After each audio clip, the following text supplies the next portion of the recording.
When I think of feminism, I generally think of women trying to put themselves ahead of men instead of an equality-based society, and that I think that's a general perception of feminism in modern America. But I think true feminists just believe in equality between men and women, and I agree with that 100%.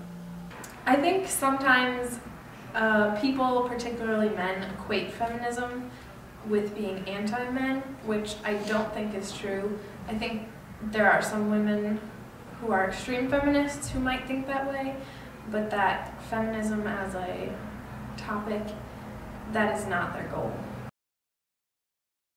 I follow this blog that has, it's more of like a Tumblr, it has a bunch of different photos on it, and I like it because it's more of a fashion blog and they show girls and, you know, a preppier style, and I choose to identify my style as more like traditional and classy with preppiness, and the tagline of the blog is "Every Feminist's Worst Nightmare," and I was so thrown off by that because I had no idea what made this blog or these photos a worst nightmare. I mean, does it mean that preppy girls cannot identify themselves as feminist, or there's something about the classic prepster, you know, that defies what people define feminism as? Because even though I, you know, love to wear horizontal stripes and shop at J. Crew and identify myself as a prep, that does not mean I do not identify myself as a feminist.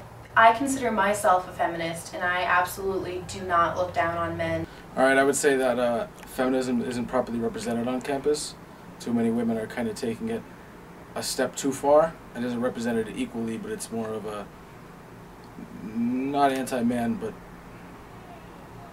just a step further than feminism. Not equality, but give us what we want kind of thing. I don't think there's enough of it on campus. I don't see any hints or whatnot. Normally you get flyers around or stapled to the bulletin boards on Mundelein or anywhere. But there's nothing about it. I don't really see anyone talking about it unless we're in class, which makes sense because we're talking about it or anything like that. But I don't sense or see or hear anyone talking. And normally teachers or people that are in the group or anything about it will bring it up, but I've heard nothing so far. I believe the topic of feminism is really brought up in an unbiased way through classes such as sex and gender differences and similarities, which I had taken last semester. And the things that feminism deals with are brought up in a very respectable manner. However, outside of the classroom, it's not something that my day-to-day life normally concerns with. At Loyola, I feel like there could be a much stronger feminism movement.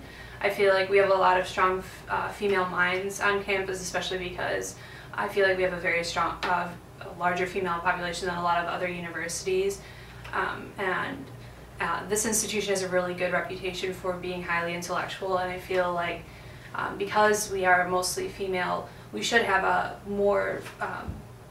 stronger base in feminism than what we do. I feel like it's not as represented on campus as it could be, and we can do that through things like having a widely known feminist speaker come talk to us about using feminist ideals in our daily lives. I'm not intimidated by feminism exactly, and I kind of see it as like a good thing for those who participate in feminism, because like I think that each, I don't know, gender should be able to express like what they want out of gender roles, expectations, and stuff like that, and like it's a good thing because then people get to voice their opinions about their side.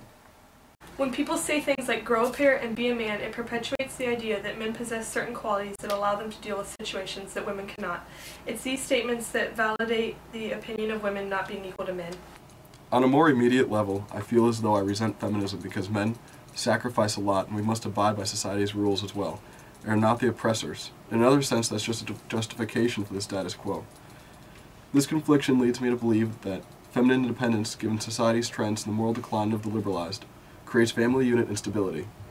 It's sad to say, but men must often be held by guilt. If a woman can care for herself, a woman can be left and can leave. In some places, feminine independence binds us. We must decide to choose between freedom and stability, and I've been taught and have grown to choose the latter. Feminism needs to be represented in more of a positive way than it is a lot of times in pop culture. I think that no matter how you dress or how you look, you can still be a feminist. I mean, I think it brings up the point that we need to be redefining what a feminist is.